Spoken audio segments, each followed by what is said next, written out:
Okay, can you hear me?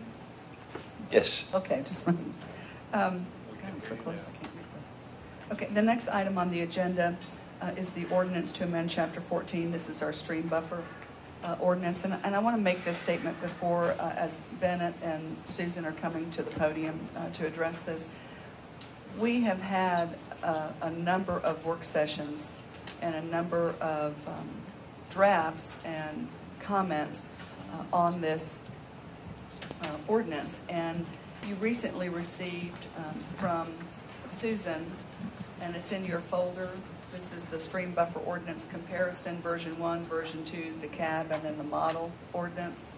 And I wanted to just highlight this point, especially for the record, because there has been some commentary and confusion by members of the public that, first of all, there is a thought out there that this is going to be adopted tonight. And as staff, we cannot make a statement whether a certain action is going to be taken by the mayor and council. That is up to the council to determine. So we can't say, if somebody says, is it being voted on tonight, or what's the council's vote going to be? I mean, we can't make those kind of statements. Or is it going to be voted to adopt? Right, yeah. Exactly. And what we can say is that what staff is looking for in terms of direction. And that is, we've had a number of meetings concerning this. There have been a number of drafts circulated that you all have shared and commented on. There have been meetings where Bennett has made presentations starting with the model ordinance for the state and what ARC is doing and what the region is doing. And Mr. Iyer has had comments because he's also reviewed a number of ordinances in the metro area. So all of that together created different versions. And for the purpose of the public and their desire to be informed, if you'll recall at our last meeting, we talked about making further refinements with the input that came from council. This comparison chart has now been prepared for all of you for this purpose. One, to give you a tracking of what has occurred since the first presentation of a model ordinance and the refinements that have occurred thus far.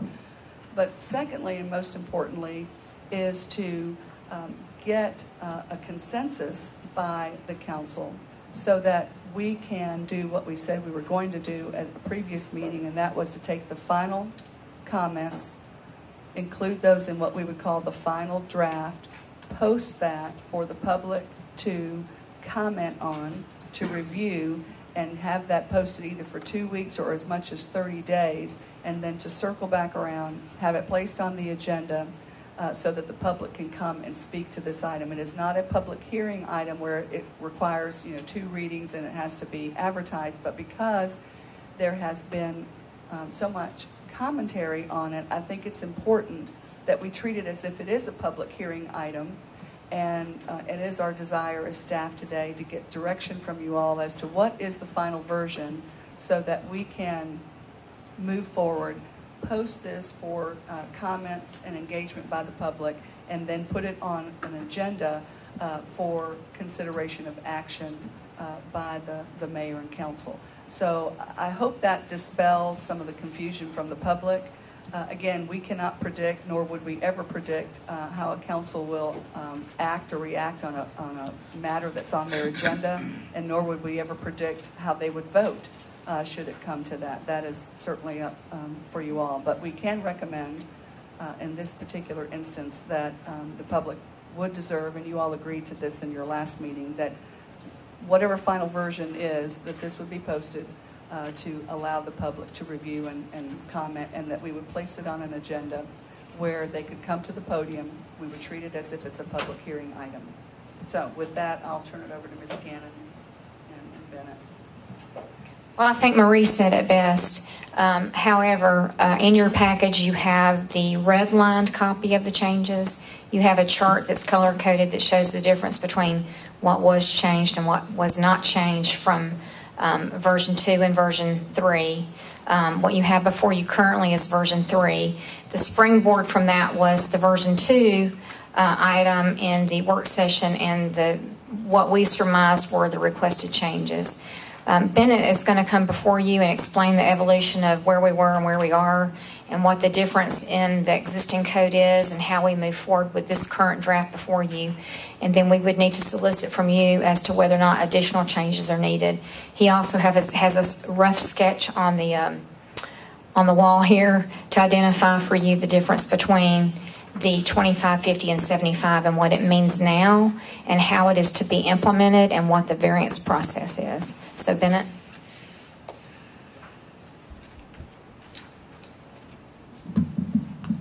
Well, good afternoon. My thought would be that we could start using what we call version 2, which was the ordinance that we discussed at the last work session, as a frame of reference, if that seemed appropriate to you. In your packet, there is a version 3 in which there's red lines on it that illustrate the changes from that version 2 that we discussed at the last work session. And those changes appear on 3 pages, pages 3, page 8, and 9. And I'll pause if need be. My thought would be that might be the easiest way to see what changes were made from the last work session based upon your input. Just 2 quick questions. One is, explain to me the difference between a green block and a yellow block on this. And on that chart, the green block is intended. And then before we get there, for members of the public, these are public documents. Do we have a copy of any of these that the public can see if we're discussing this, or is that? What? We do have extra copies. We do have extra copies? All right. So if the public wanted to see this, what's green and what's yellow, they can see it. Yes. And what the intent was for the green to reflect areas where there were no changes made from the version 2 from the last work session, and the yellow would be reflective of where a change was made. Okay. But there really are only 3 changes from the previous version. One change is that impervious cover will not include slatted decks, whereas the previous version used the term wooden. But the previous version did state that wooden decks would not be considered impervious. That is, elevated wooden decks, elevated slatted decks. Another adjustment in the current version, version number 3, is that the staff will mail notifications instead of the applicant for variances. What is staff's preference on that? Mail or have applicant mail? I've done. Let us mail it. Okay. No, we discussed this last time. Is there any kind of cost burden? What's We the cost discussed the confusion over that, and so we felt, based on what you were saying, that we probably should just keep it with us. I've done it both ways, and there is time and money involved because staff prepares a letter and they mail a letter. Right.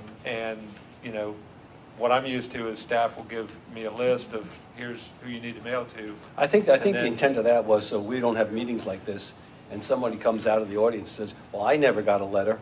And I live 2 doors down, and staff has got, we have the information. You want to do 500, 1,200 foot from a point of reference, make your circle.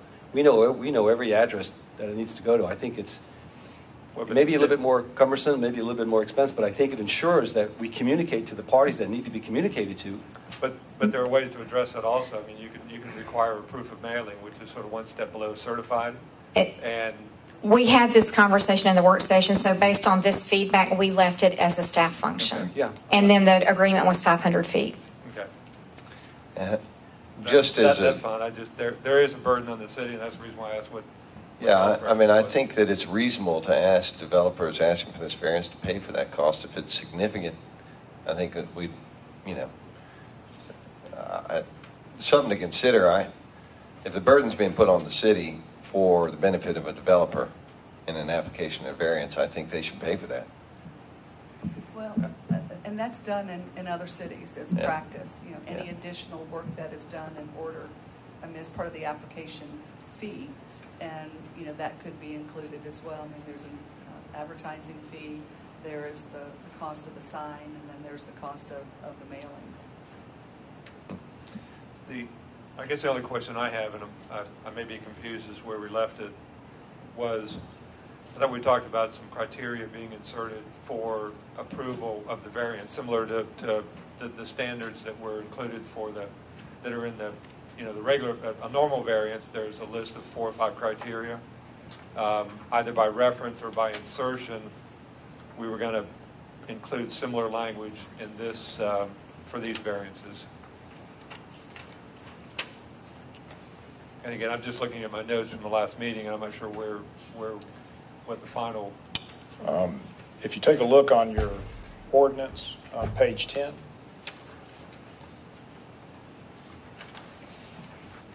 there it is. Bear with me.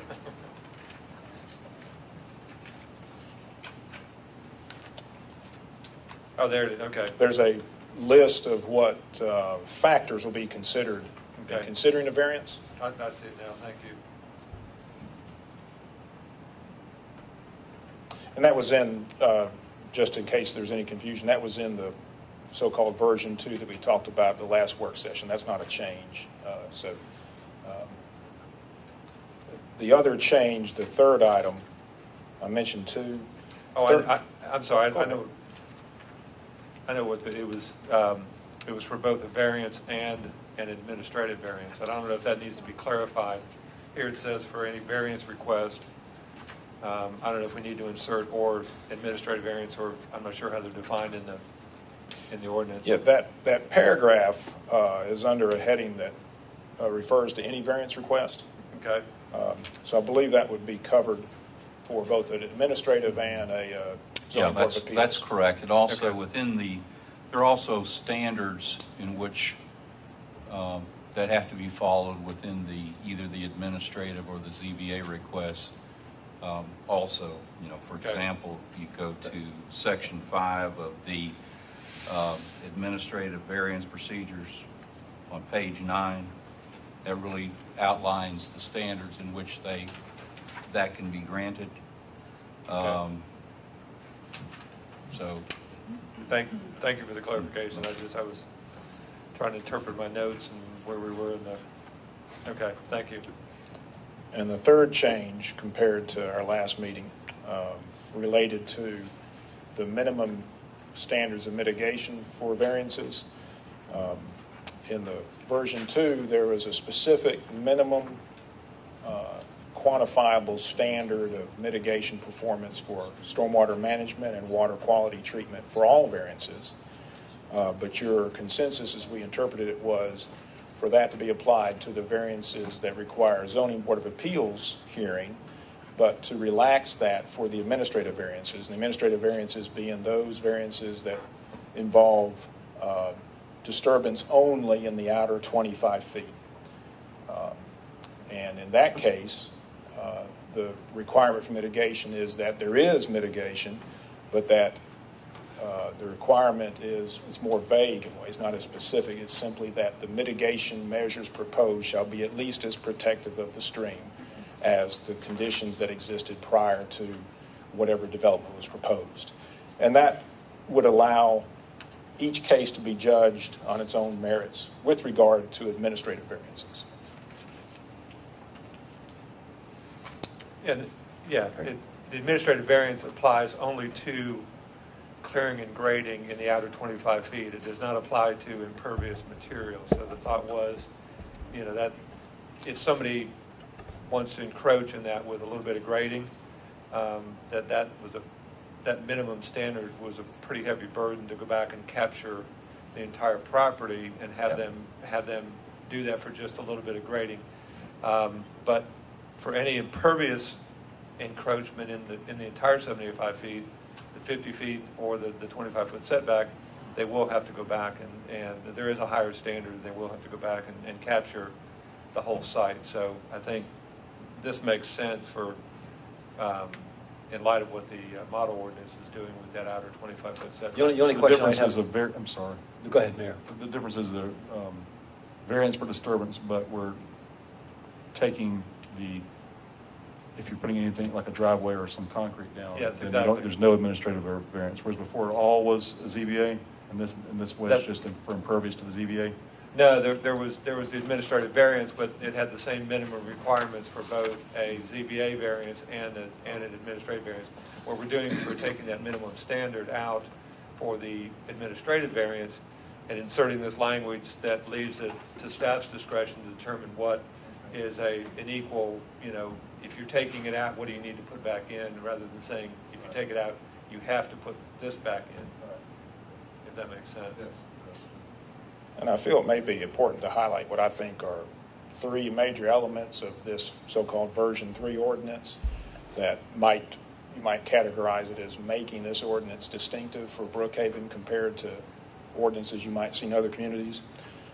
One is that a variance is required for any disturbance within 75 feet other than what's grandfathered or exempted. Some ordinances will allow land disturbance in the outer 25 feet without having to get a variance, as long as there's no impervious surface installed. This ordinance also stipulates that no variance shall be granted within 35 feet of the stream unless the state EPD also issues a variance for activities within the 25 feet state buffer. What was your thought about that? I know you had mentioned that last time. In my cynical view of how developers sometimes may operate, not all developers, somebody may decide, well, I'm going to apply for a state variance just so I can get within 35 feet. That may or may not happen. It's a judgment call from whoever, is the community officials, the council, to determine, do we want that additional measure of protection along the streams? Again, I would say every case has its unique characteristics. Here in Brookhaven, you have probably over a third of the parcels in the city are touched by stream buffers. In the most severe cases, perhaps the entire parcel is covered by the buffer, and in the less severe cases, it may just skirt the edge of a parcel. Certainly, there are houses and driveways and patios that are within 75 feet. So when you think of that, this may create some unusual hardships for the owner of a property in a case-by-case basis.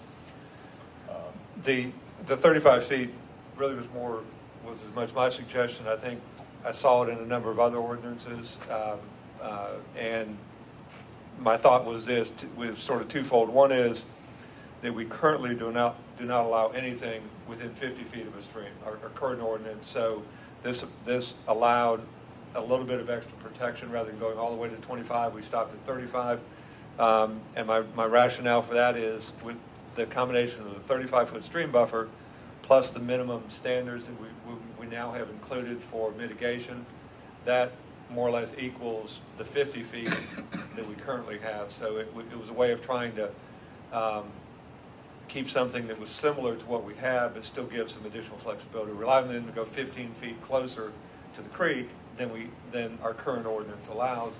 And in exchange for that, you're going to give us some additional stormwater and water quality improvements. So if it creates a bunch of unusual cases, I guess we'll have to revisit it. But you think that's a wise course? I want your opinion. I guess my opinion, independent of anybody else's, would be that I don't think it's necessary to put that item in the ordinance. I think that the stream buffer ordinance provides a high level of protection as it is without it. But if it's the will of the council, it provides an additional level of protection. But do you think it's cumbersome? I mean, do you strongly feel that way about it, or is it just kind of a preference or a... I'd call it a preference. Okay. What it does, it eliminates the ability of a board to obviously grant a variance within 35 feet, regardless of the circumstances, unless the state grants a variance, even if there's a hardship in this case, unless it's otherwise grandfathered or exempted. The way I interpret that, I don't know if Tom would agree on that, but even if there's a hardship, There's a force cannot be granted. majeure exception, but that's an act of God. It doesn't fall within the hardship exception for granting the variances as far as the impervious buffers in there. There's also an exception for repairing or replacing Or existing. replacing or rebuilding the grandfather. Yeah, the stuff. grandfathered items. And that, I believe, is the grandfather provision.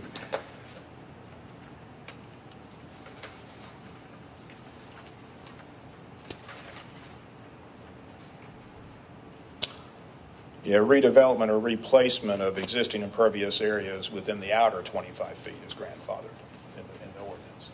So Well, it in sounds like that yours- location, it would not be grandfathered. It sounds like your explanation was is different than what Jim's explanation of was. Not that you shouldn't. Explanation of. Well, let me give, if the state says, okay, then it's not 35 feet, it's 25 feet. If a person wishes to, if it's already there within that 10 feet and a person wants to rehabilitate or reconstruct within that footprint, it's okay. Or if there's some act of God or something that just happens, then it's okay.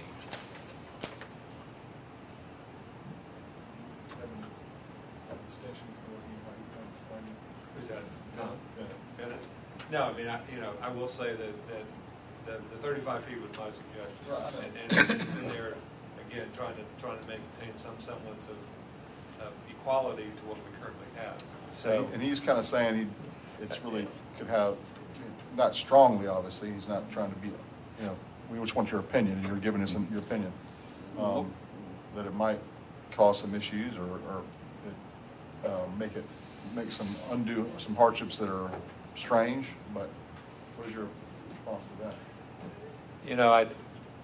I think we've seen variances that have ranged from a few feet all the way down to 25 feet. So I think each case is going to be particular. I think, personally, I think in most cases the 10 feet is not going to make that much of a difference. Mm-hmm. It's either going to be all or none. Right. To come within 35 feet of a stream, it may mean that they're going to have to pick a different house design that's not as deep or is not as wide as what they originally envisioned. So, I think there are choices out there that can mitigate that rather than just coming in and asking for the full 25 or down to the 25 feet. Okay. And my concern primarily would be with a property that is already developed where perhaps a property owner is not looking at redeveloping, but maybe making a minor improvement to their property that would require a variance, but by the nature of what's already there, the house may be even partly within the 25-foot Right. buffer. This see. might create a situation for that property owner that is very difficult. Right. And I think where I'm getting to is we need to look at the wording of this and see if the grandfathering and the exemptions cover that. And I'm not So sure that you're it saying does that- the way it's currently written. You're saying a structure that's already within the 25-foot, if there was a renovation or this could. Yeah, I think of the cases It'd have to where a go through- homeowner may want to add a deck, a sunroom, or something like that, and it may be the will of the community, whether it's Brookhaven or the community, that we don't want that to happen within 35 feet. Right. But there are going to be cases in which there are existing developments, existing houses that may have been there 40, 50 years that encroach within 25 feet of a creek. That certainly, I'm sure that exists in Brookhaven. If I can state this in another way, for new lots, new developments, then your impervious cover is going to be limited, will not get closer than 35 or feet to the creek. All So right. that's really what it is. All right. For existing structures that are already within that 10 feet, then it's okay. Now, if you are need to expand into that additional 10 feet, then it would be covered, but you could not do that. What if you're expanding parallel rather than into it more? So you're not going closer, but you're going to the side. Oh, you're already in it? Yes. No. You would not be allowed to do that? No. You'd be increasing All right. the encroachment. All right. And I think that's where it would come up, an existing house. All right. Okay. Another feature of the ordinance that I think would make Brookhaven's distinctive as presented is the specific mitigation requirement for those variances that require zoning board of appeal approval, that when there is an application for a variance, and it does have to go to the zoning board of appeals, which means that impervious surface is proposed within 75 feet, or land disturbance is proposed either with or without impervious surface within 50 feet, then it goes to the zoning board of appeals. And then on that property, the normal standards for stormwater management in the form of detention and treatment of water quality, a water quality volume, is required. And it's required, you might call it retroactively, it's required to be treated for all the impervious surfaces on the property, whether those surfaces are in or out of the buffer. And that would be a feature that I think would be unique to this ordinance compared to most other ordinances. Well, that certainly speaks to a lot of the concerns that I've gotten from residents about, when you have infill development, typically you're getting larger houses, tearing down smaller, older houses, and you're getting larger houses. And there's a perception that that we've got a lot more stormwater runoff. And it's, when it hits, and until this this portion came into this ordinance, we really weren't regulating single-family home stormwater mitigation for runoff, is my understanding, right? Well, but now it would be. It would be addressed when the replacement or installation of impervious cover would be 5,000 square feet or more. But there would be many cases in which there'd be infill redevelopment that wouldn't meet that standard. So in this case, if a stream buffer variance is applied for and issued, then that mitigatory measure is required for the entire property. Right. And as you know, there's significant areas within the city of Brookhaven in which the infrastructure is old, and would, if you were to design the city now and put in the infrastructure, what you put in now would be much more extensive than what is in place. So this would be a way of addressing that to the extent that a buffer variance is applied for. Great. And that's a lot of reason why I inserted that, because I was getting the same emails that you were, and right. There were sort of three things. One was stormwater, water quality, and tree removal, and I think that minimum mitigation that was inserted addresses each one of those in a very specific way. So we can, again, it goes back to that, trying to make sure that the new ordinance is reasonably close to providing the same protection that the current ordinance does that we have in place. Let's put it out to the public. Yeah, exactly. I mean, I think that's our next step, is to take this ordinance, and I don't know that we're voting on it, take this ordinance and publish it, and see if we can get any comments from the residents. So, Bennett, just one question, please. You made a comment at the very beginning to Bates that yellow was a definition of a change from 2 to 3. Yes. Okay, so if I look on this under the mitigation requirements, it's yellow under 2. Does that mean that we move to 3 on this?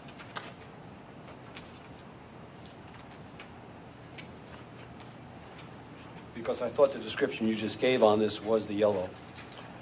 The change with regard to mitigation requirements is that in the version 2 that we discussed at the last work session, that mitigation standard, the way that ordinance was written, would be required for all variances. I got you. In this version, Right. only on the ones that go to the zoning board of appeals, not for the administrative variances. Gotcha. Which again, the administrative, just to be clear, is only applicable if the proposal is for land disturbance only without impervious surface installation in the outer 25 feet. Okay. Thank you. Good job. Yeah, That's excellent. great work. Thank you. This was a really good effort. Thank you. With that now reviewed, are you all of the consensus that you'd like to move this forward and make this available to the public? Okay. Can you give me some direction? Do you want to have this reviewed under a 2-week period and have it placed back on your agenda for March the 25th? Or do you want it displayed and available for comment for a month, and that would then put it back on the April 8th council agenda? When would you plan to do your public hearing on this? Well, it's not a public hearing, but we would place it to allow for public comment as an item. Okay, so it would be at council, it would be at council meeting. Yes, correct. Now, We put it on the website. tomorrow. Right. I'd like to go the 2-week route, and then we can decide at public comment whether we want to defer it another, but let's go ahead and get it moving through the process so that we give, 10 days of public comment, or, close it sometime before. Well, I'd like to close it before the Yeah. next meeting so we can assemble all of those comments and have those shared with you all. So what we could do is we could close the comments by close of business on the 21st, but we would not be able to get that to you until Monday or Tuesday of your meeting week. So just to give staff time to do that. So that gives more time to the public to review. Well, if you're getting a lot of your responses initially, maybe you could just feed us some of the responses so we can stay abreast on what's going on instead of just being hit cold on it with just a day or so to act. Okay, well, why don't we do this? I'll have a weekly response. There you Okay, go. would that work? I love it. We'll post it tomorrow. That's the 12th. We'll see what kind of comments we receive. I'll get with community development on how that gets posted, of course, with IT. And then, we'll track that.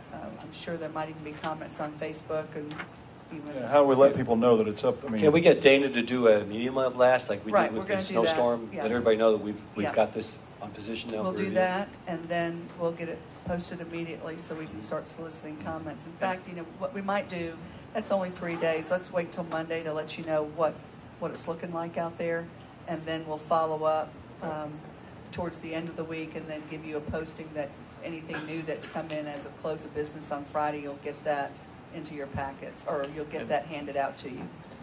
I have a question That about, works. just can you give us a little civics lesson on, or Susan could help with this too. On agendas, when we're considering a vote on something, does it say for consideration at the top typically, or does it say, what is the wording like? Usually, Final draft? well, it could, and it's done different ways. How do we typically do it? Well, the way we're doing is we just list the item, whether it's an ordinance or what. We could say consideration of an ordinance and then list it as ORD, blah, blah, the numbers. For a and it just- vote. No, That would- consideration of, because your consideration could be to take action to vote, to defer it, to. Well, Doesn't limit our Specific. options. Yeah, I know, but that kind of gets us back to where, we know, and folks who have been coming know that, if something's on the agenda, doesn't mean we're going to be voting to approve it that night.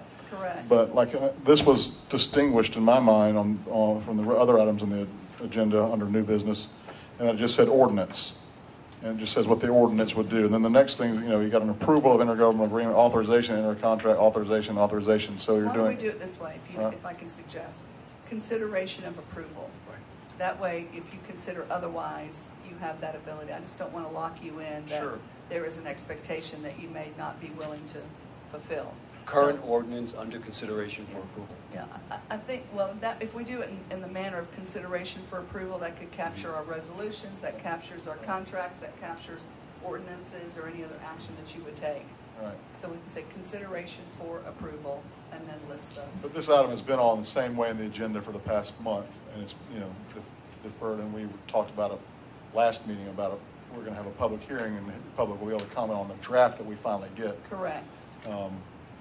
So if people weren't in tune to that, maybe they would get confused and think that, Yeah, I would like to recommend that when Dana does her email blast on this, that a chronology of the history of this, not, just simple, how we've gone through our phases. Maybe You just want to go all the way back to No, no, no. December when we Yeah, imposed a moratorium? Just I a mean, one-liner, if you want, if you want, just a moratorium set, council considers version 1, version 2, version 3, and now this is version 4, opening it up for publication and public review. Let them know, this just didn't happen last week or 2 weeks ago. Well, yeah, people have been following, we've been working on getting a draft for the public to review, but until we can get a draft, there's really nothing it just confuse people if we have 7 drafts, which one's the one? So Right. this is the Well, logical process. Right, obviously. well, part of that was, and we had it, as we do on any matter that's upcoming, that goes on the work session agenda, and then we get direction to place it on a council agenda. And then when it reached council, there was still a desire to continue to review it and make comments, and there were meetings with staff. So once it hit that agenda, it stays on that agenda until it's dispensed with. Right. So maybe what we start doing is when it's on a work session, we keep it on the work session agenda before we ever place it on the council's agenda for when everyone's comfortable to place it on that agenda when you believe you're ready to make a determination. Right.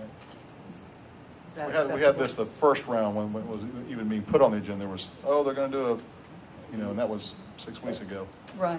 or 8 weeks ago. Yeah. And One last question. Do we have anything in the pipeline that is pending as far as stream buffer? We have one residual case that was bound over in the ZBA, so it falls under the existing ordinance. We have a case that just came in, so it would fall under the existing ordinance, and I believe we have an admin. But that's it. We don't have several lined up. So we're not unduly delaying No, projects? we're not. But, Sorry. Okay, but if I excellent. may, you might want to consider that should you, with what we're doing now, placing it on there, when this item gets to you on the council's agenda tonight, you might want to consider a moratorium until this is fully adopted. For 2 weeks. Yeah, if you're but- looking at the 2 yeah. weeks. So you think there may be a land rush if they read or maybe a rush of applications if they read Well, I mean, if anybody files for a variance, they're filing under our current ordinance. They're not filing under what's proposed because it hasn't been adopted yet. most of what I see, I guess all of it seems to be a win-win for, Yeah, I think Both it's sides a on very this. good ordinance. It's just, do you want to confuse the public further? I mean, at some point, you need to stop and say, this is what we're dealing with, or do you take the chance that somebody could file? They could file an administrative variance, too, Right. under the current ordinance. right? Something to consider. That's Okay. good advice. Thank you. Okay.